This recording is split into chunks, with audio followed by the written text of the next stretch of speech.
ପିଲାମାନେ ଆଜି ଆମେ ପୁଣି ସେଇ ବିଷୟବସ୍ତୁ ଉପରକୁ ଆମେ ଯିବା। ଜୀବନରେ କିଭଳି ଭାବରେ ଉନ୍ନତି କରିବା ତାହା ମଧ୍ୟ ଆଜି ଆମେ ଜାଣିବା। ଏବଂ ସବୁଠାରୁ ବଡ଼ କଥା ହେଉଛି ଗୁରୁଜନ ମାନଙ୍କୁ ସମ୍ମାନ ଦେବା ଏବଂ ଆମର ଯାହା ବି ଭୁଲ ରହିଯାଉଛି ଆମେ ସେଇ ଭୁଲରୁ ବହୁତ କିଛି ଜିନିଷ ଶିଖିବାକୁ ଚେଷ୍ଟା କରିବା। ମହାପୁରୁଷ ମାନେ ଠିକ କଥା କହିଛନ୍ତି।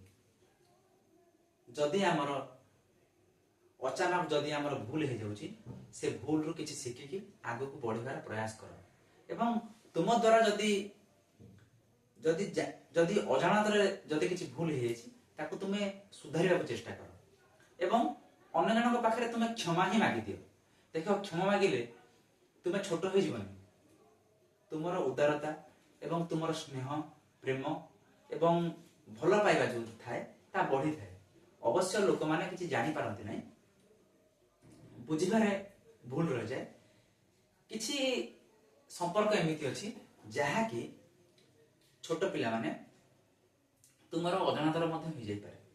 ତେଣୁକରି ସେ ଅଜାଣତରୁ କିଛି ଜିନିଷ ଶିଖିକି ଆଗକୁ ବଢିବାର ପ୍ରୟାସ କର ଏବଂ ଜୀବନରେ ଭଲ ମଣିଷଟିଏ, ଭଲ ସମାଜଟିଏ ଏବଂ ସୁସ୍ଥ ମସ୍ତିଷ୍କ ଏବଂ ସମାଜରେ କିଭଳି ଭାବରେ ଚଳିବାକୁ ହୁଏ ତାହା ମଧ୍ୟ ଶିଖିବାକୁ ଚେଷ୍ଟା କର। ପିଲାମାନେ ପାଠ ଆଜିର ପରିବେଶରେ, ଆଜିର ଦୁନିଆରେ ଶିକ୍ଷାକୁ ଏକ ପ୍ରକାର ବାଣିଜ୍ୟ ଭାବରେ ଉଭା କରିଦେଇଛୁ ଏବଂ ଶିକ୍ଷା ଏତେ ଆଗେଇ ଯାଇଛି ଯେ ତୁମେ ମାନେ ଯଦି ବର୍ତ୍ତମାନଠୁ ଯଦି ପ୍ରୟାସ ନ କରିବ ତୁମେ କାଲି ସକାଳେ ହାରିଯିବ। ତା ମାନେ ନୁହଁ ଯେ ଅଧିକ ଟଙ୍କା ଶିକ୍ଷାର ମାନେ ହଉଛି ଖାଲି ରୋଜଗାର କରିବା, ଚାକିରି କରିବା। ନା, ଶିକ୍ଷାର ଉଦ୍ଦେଶ୍ୟ ହେଉଛି ତୁମେ ସମାଜରେ ଭଲ ମଣିଷଟିଏ ହୁଅ ଏବଂ ଭଲ ବ୍ୟକ୍ତିତ୍ୱ ହୁଅ। ତୁମର ଚରିତ୍ର ପରିବେଶ ଉପରେ ପଡୁ, ତୁମର ସୁଚରିତ୍ର ପରିବେଶ ଉପରେ ପଡୁ।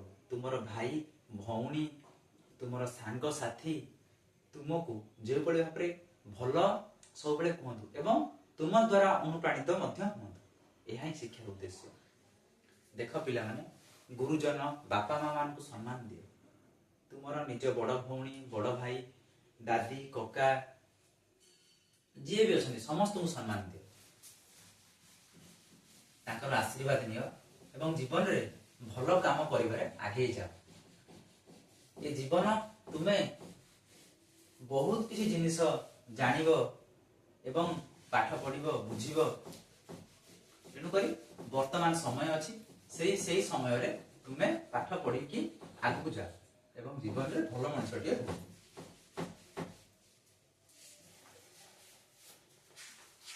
ପିଲାମାନେ ଆଜି ଆମେ ସେଇ ଗଣିତ ଆଜି ଆମେ କରିବା, ଯୋଉ ଗଣିତ ତୃତୀୟ ଶ୍ରେଣୀର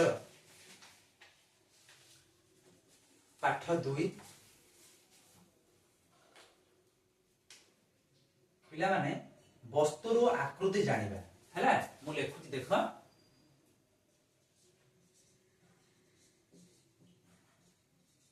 ତୃତୀୟ ଶ୍ରେଣୀ, କାଲି ସକାଳେ ମୁଁ ଉପର କ୍ଲାସର ପାଠ ପଢେଇବି। ତୁମକୁ ପାଠ ପଢେଇବାର ଉଦ୍ଦେଶ୍ୟ ହେଉଛି ପିଲାମାନେ ତୁମେ ଧୈର୍ଯ୍ୟର ସହକାରେ ପାଠ ପଢ। ଦେଖ, ମୁଁ ବହୁତ ଅସୁବିଧାରେ ଗତି କରିକି ଏଠିକି ଆସିଛି, କିନ୍ତୁ ମୁଁ ଜାଣିଛି ପାଠର ମହତ୍ଵ କଣ। ପିଲାମାନେ ବର୍ତ୍ତମାନ ତୁମ ପାଖରେ ସମୟ ଅଛି, ତେଣୁ ମୁଁ ପ୍ରତ୍ୟେକ ଭାଇ ଭଉଣୀ ଏବଂ ପ୍ରତ୍ୟେକ ମା ଏବଂ ବାପା ମାନଙ୍କୁ ଅନୁରୋଧ କରୁଛି ଯେ ନିଜର ପିଲାମାନଙ୍କୁ ଶିକ୍ଷା ଦିଅନ୍ତୁ, ତାଙ୍କୁ ଶିକ୍ଷାରୁ ବଞ୍ଚିତ କରାନ୍ତୁ ନାହିଁ। ସରକାରଙ୍କ ଉଦ୍ୟମ ଏବଂ ଆମ ମାନଙ୍କର ଉଦ୍ୟମ ଯେ କି ସମସ୍ତେ ଶିକ୍ଷା ଗ୍ରହଣ କରନ୍ତୁ ଏବଂ ଦୁନିଆରେ ଖାଲି ଯେ ଆମ ଦେଶର ନୁହେଁ, ବାହାରେ ମଧ୍ୟ ଯାଇକି ନାଁ କରନ୍ତୁ ଏବଂ ଆମ ଏଇ ପବିତ୍ର ଭାରତ ଭୂମିର ନାଁ ମଧ୍ୟ ରଖନ୍ତୁ। ପିଲାମାନେ ଦେଖ, ଛୋଟ ପିଲାମାନେ ବହିରେ ବିଭିନ୍ନ ପ୍ରକାର ବସ୍ତୁ ଦିଆଯାଇଛି, ତାର ଚିତ୍ର ଦିଆଯାଇଛି। ସେଇ ବିଷୟରେ ଆଜି ଆମେ ପଢିବା, ଯାହାର ନାଁ ହେଉଛି ବସ୍ତୁର ଆକୃତି। ବସ୍ତୁରୁ ଆକୃତି ଜାଣିବା। ବସ୍ତୁରୁ ଆକୃତି ଜାଣିବା।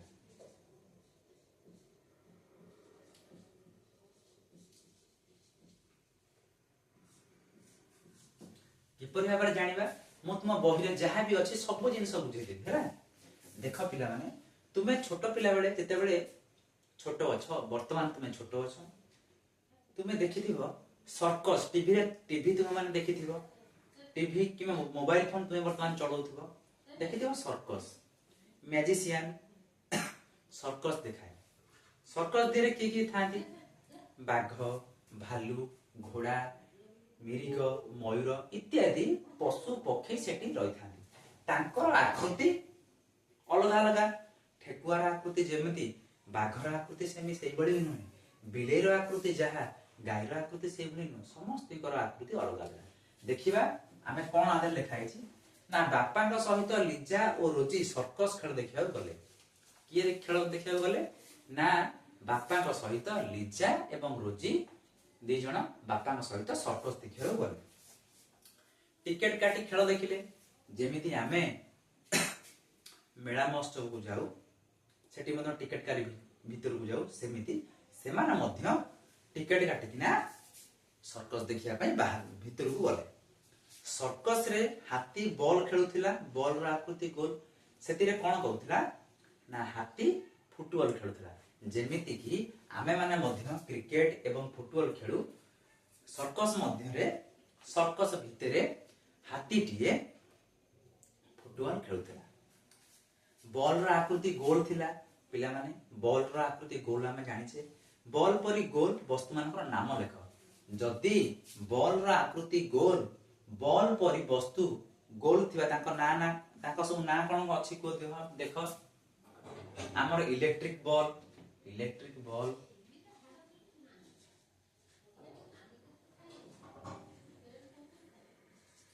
Electric ball. ଆମେ କଣ କରିବା? ଫୁଟବଲ, ଫୁଟବଲ ଲେଖ, ଇଲେକ୍ଟ୍ରିକ ବଲ, ଫୁଟବଲ, ଫୁଟବଲ ଗଲା, ଗୋଟେ ଲେଖା ହେଇଛି। ଫୁଟବଲ। ଚୁଡ଼ି, ଚୁଡ଼ି, ଚୁଡ଼ି, ଏ ଯୋଉ ଚୁଡ଼ି ଝିଅ ମାନେ ପିନ୍ଧନ୍ତି କି ଆମ ମା ମାନେ ପିନ୍ଧନ୍ତି, ତାହା ଚୁଡ଼ି ଇତ୍ୟାଦି।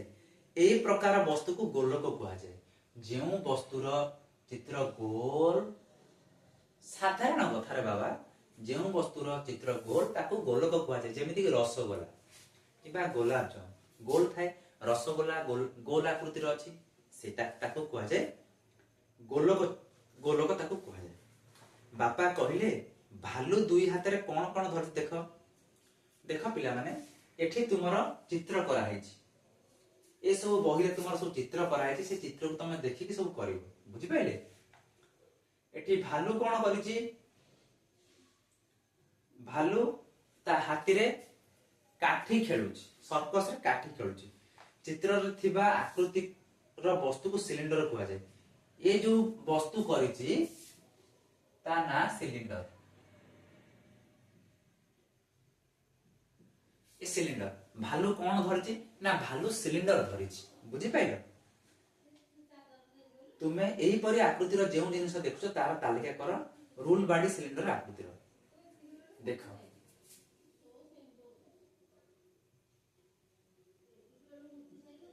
ରୁଲ ବାଡି ଇତ୍ୟାଦି ବହୁତ ପ୍ରକାର ଜିନିଷ ଅଛି, ତୁମେ ଭାବିବ ତାହା ତମେ ଚିନ୍ତା କରିବ।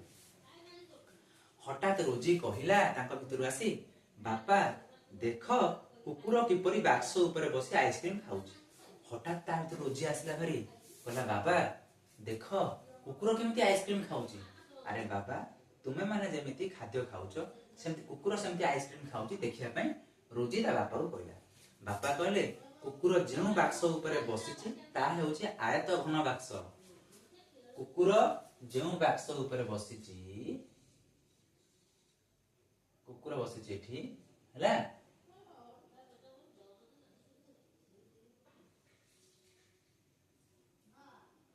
ହେଲା, କୁକୁର ଯେଉଁ ବାକ୍ସ ଉପରେ ବସିଛି ସେଇଟା ହେଲା ଆୟତ ଘନ ବାକ୍ସ। ବୁଝିପାରିଲ? କୁକୁର ଏଠି ଆଇସ୍କ୍ରିମ ଖାଉଛି ବସିକି, ଧରିକି ଏଠି ଆଇସ୍କ୍ରିମ ଖାଉଛି, ବୁଝିଲା? मो चित्रटी ठीक से करि पारिनी तुमे चित्र बही रे देख ता मध्य करिବାକୁ चेष्टा कर ताहा आयत घन बाक्स यार केतोटी पाख अछि देख सेगुडिक गण यार गोटे दीटा तीनटा चारिटा आर चारिटा पाख अछि बुझि पाइलो आयत घनर 6टी पाख अछि देख गोटाए दीटा तीनटा चारटा पांचटा छटा 6टी पाख अछि 1 2 3 4 ऊपर गोटे तळ गोटे 6टा पाख अछि बापा पारा कौन कौच देख ता बापा रोजी प्रश्न कौची बापा को बापा पारा कौन कौच देख रोजी कौची बापा पारा लडू खाऊची लडू खेलुची पारा कौन आम परी लडू खेली परिबो रोजी कौची बापा को बापा पारा कौन आम परी लडू लुडू खेली परिबो बापा कहला हां पारा मध्य लुडू खेली परिबो से लुडू गोटी को देख आयत घन परी यार दैर्घ्य प्रस्थ उच्चता अछि जेमिति यार दैर्घ्य आर प्रस्थ आर उच्चता अछि लुडू रो मध्य दैर्घ्य प्रस्थ उच्चता अछि आयत घन परी यार दैर्घ्य प्रस्थ उच्चता अछि लुडू गोटेटिए नहीं यार दैर्घ्य प्रस्थ उच्चता को माप कौन पाइल कह यार दैर्घ्य प्रस्थ उच्चता समान हां तू ठीक कहिछु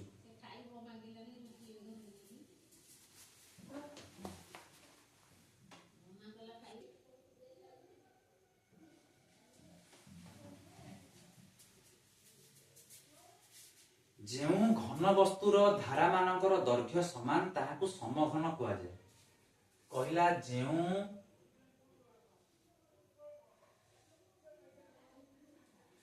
घन वस्तुर एटा हला गोटे घन वस्तु जेउ घन वस्तुर धारा मानकर दैर्घ्य समान यार दैर्घ्य समान ताहाकु समघन कुआ जाय एटा धर 5 सेंटीमीटर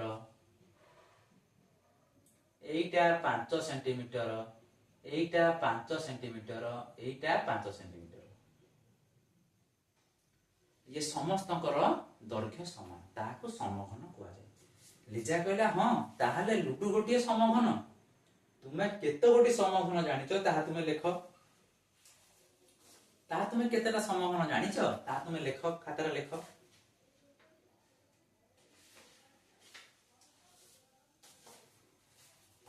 तापरे बापा कहले हेई देख गोटिए जोकर हाथी पाखरे पाखकु जाई ताकू सुंड टेकिबाकू कहूची रोजी कहला बापा से कोन गोटिए लंबा टोपी पिंदिची बापा कहले हां से टोपीटी तळपटू गोलेई होई ऊपर को मुनिया होईची बापा कहले हां लिजा कहला ए प्रकार आकृति को कोन कुहा जाय बापा एही आकृति को थिबा वस्तु को कोन कुहा जाय पिला मन तुमे कोन आइसक्रीम खाई थबो ता देखिछो ऊपर पाट चौड़ा तळकू आसी जिबारी मुनिया होई सेमति जोकर रो कोन करिछि ऊपर पाट चौड़ा शेष आड़ को मुनिया हो जाइछि केतोटी कोन आकृति वस्तु को उदाहरण तुमे देख पिला मन तुमे लेखिबो आइसक्रीम अछि फुटबॉल रे थिबा कोन अछि विभिन्न प्रकार जिंस अछि जेमति कि काहाडी अछि जोथरे कि तेल ढला जाय काहाडी बुझि पैलो पिला तार अभ्यास आमे कर दबा देखिबा तळे दिया जायथिबा वस्तु गुडिकर आकृति नाम लेख देख पिला माने तळे थिबा वस्तुटी प्रथम सिलिंडर रहिछि सिलिंडर रा आकृति कोन अछि गोल अछि कोन आकृति आइसक्रीम रा आकृति कोन अछि कोन आकृति तापरे बाक्स रा आकृति समतल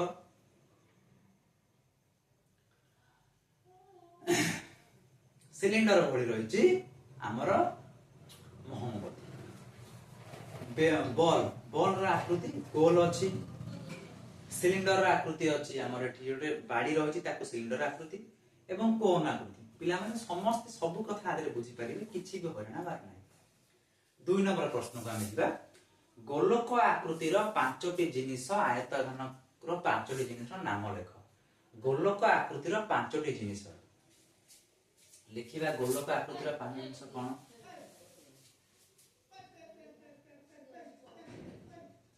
चूड़ी କଡ଼ା, ବୁଝିପାରିଲ, ବଲ୍,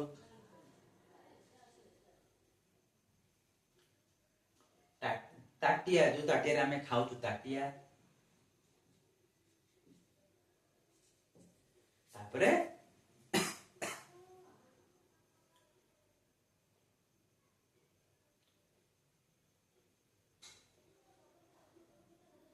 ଚୁଡ଼ି ଗଲା, କଡ଼ା ଗଲା, ବଲ୍ ଗଲା, ତାଟିଆ ଗଲା, ଆଉ ଥାଳି।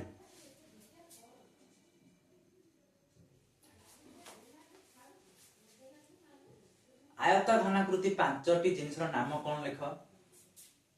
ଆୟତ ଘନ, ଗୋଟେ ହେଲା ଇଟା, ପିଲାମାନେ ଏଟା ଆୟତ ଘନ।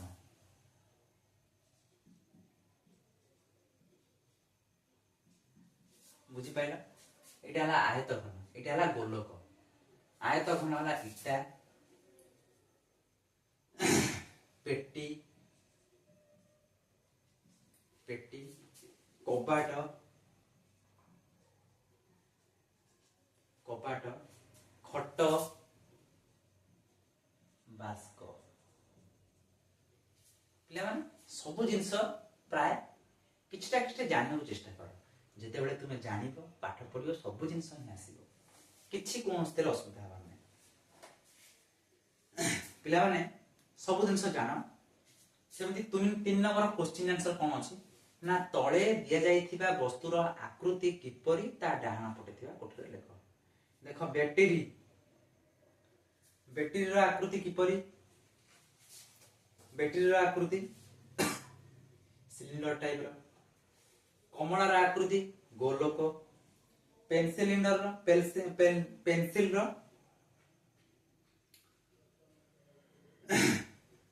ପେନସିଲ ସିଲିଣ୍ଡର ଟାଇପର ରହିଛି। ମହମବତୀ ସେଇଭଳି ଭାବରେ। ବହି ଆୟତ ଘନ। ଏ ସବୁ ଜିନିଷ, ତରଭୁଜ ଗୋଲକ, ଇଟା ଆୟତ,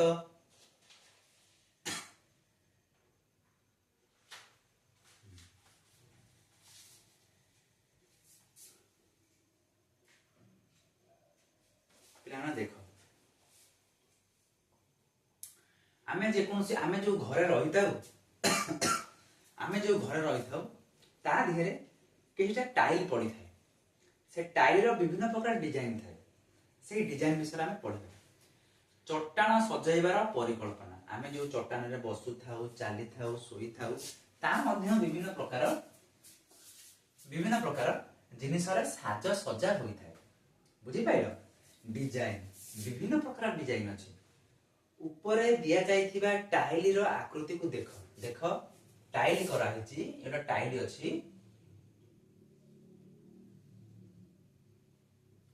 ବିଭିନ୍ନ ପ୍ରକାର ଟାଇଲ ଅଛି।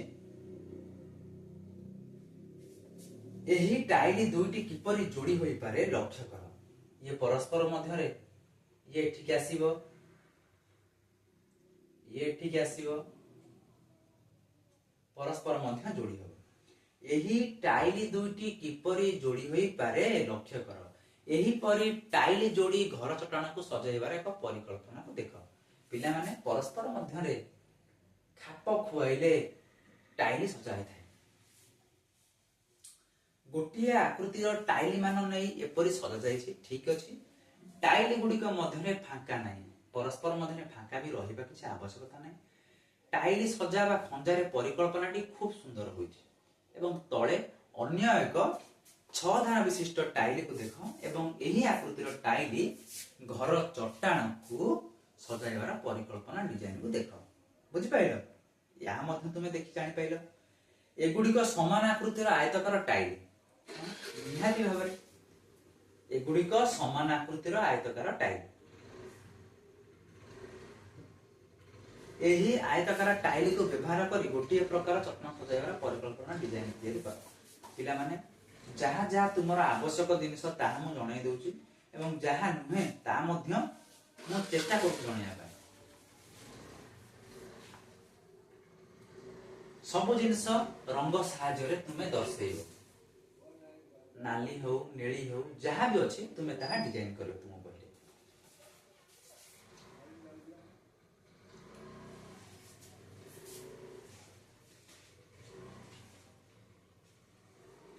ପିଲାମାନେ ତାପରେ ଆସିଛି ନକ୍ସା ତିଆରି କରିବା।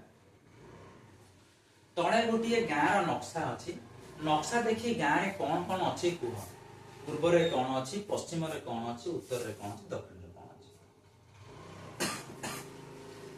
ଦେଖ, ଉତ୍ତରରେ ଘର ଅଛି ପିଲାମାନେ, ଦକ୍ଷିଣରେ ରୋଡ, ପଶ୍ଚିମରେ ଗଛଲତା ଅଛି, ପୂର୍ବରେ ପ୍ରାଥମିକ ବିଦ୍ୟାଳୟ ହେରିକା ଅଛି ଏବଂ ପଶ୍ଚିମରେ ଗ୍ରାମ ପଞ୍ଚାୟତ ମଧ୍ୟ ଅଛି। ପିଲାମାନେ ଗାଁରେ ତୁମେ କଣ କଣ ରହିଥିବାର ଦେଖିଛ ଏ ବିଷୟରେ କୁହାଯାଇଛି ନା, ଗାଁରେ କଣ ସବୁ ଥିବାର ତୁମେ ଦେଖିଛ। ଗ୍ରାମ ପଞ୍ଚାୟତ, ବ୍ଲକ, ପ୍ରାଥମିକ ବିଦ୍ୟାଳୟ, ପ୍ରାଥମିକ ଚିକିତ୍ସାଳୟ ଏସବୁ ଗାଁରେ ଅଛି, ଆମେ ମାନେ ତା ଦେଖୁଛୁ।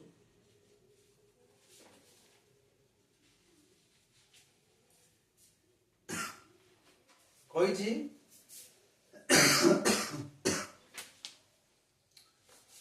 ମନ୍ଦିରର କେଉଁ ଦିଗରେ ପ୍ରାଥମିକ ବିଦ୍ୟାଳୟ ଅବସ୍ଥିତ। ମନ୍ଦିରର କେଉଁ ଦିଗରେ ପ୍ରାଥମିକ ବିଦ୍ୟାଳୟ ଅବସ୍ଥିତ।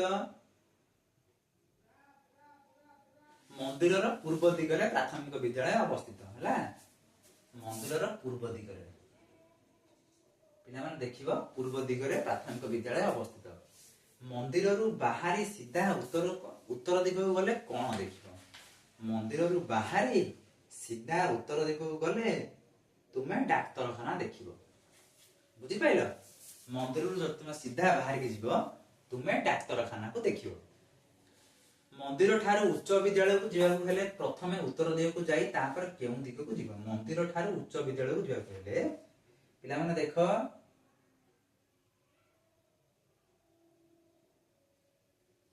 ମନ୍ଦିର ଠାରୁ ଉଚ୍ଚ ବିଦ୍ୟାଳୟକୁ ଯିବାକୁ ହେଲେ ପ୍ରଥମେ ଉତ୍ତର ଦିଗକୁ ଯାଇ ତାପରେ କେଉଁ ଦିଗକୁ ଯିବ।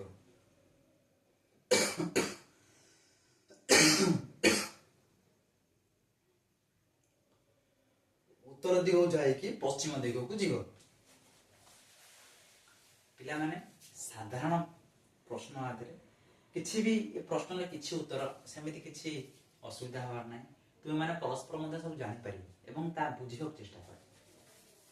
କାଲି ପଢିବା ପାଠ 3, ଆଜି ଏତିକି ଥାଉ। ଏବଂ ଜୀବନରେ ପ୍ରତ୍ୟେକ ଦିନ କିଛି ନା କିଛି ଅଭ୍ୟାସ କର। ପ୍ରତ୍ୟେକ ଦିନ କିଛି ନା କିଛି ଶିଖିବାକୁ ଚେଷ୍ଟା କର ଏବଂ ପ୍ରତ୍ୟେକ ଦିନ କିଛିଟା ନୂଆ ଶିଖିବାକୁ ପ୍ରୟାସ କର। ଏହା ହିଁ ମୋର କାମନା।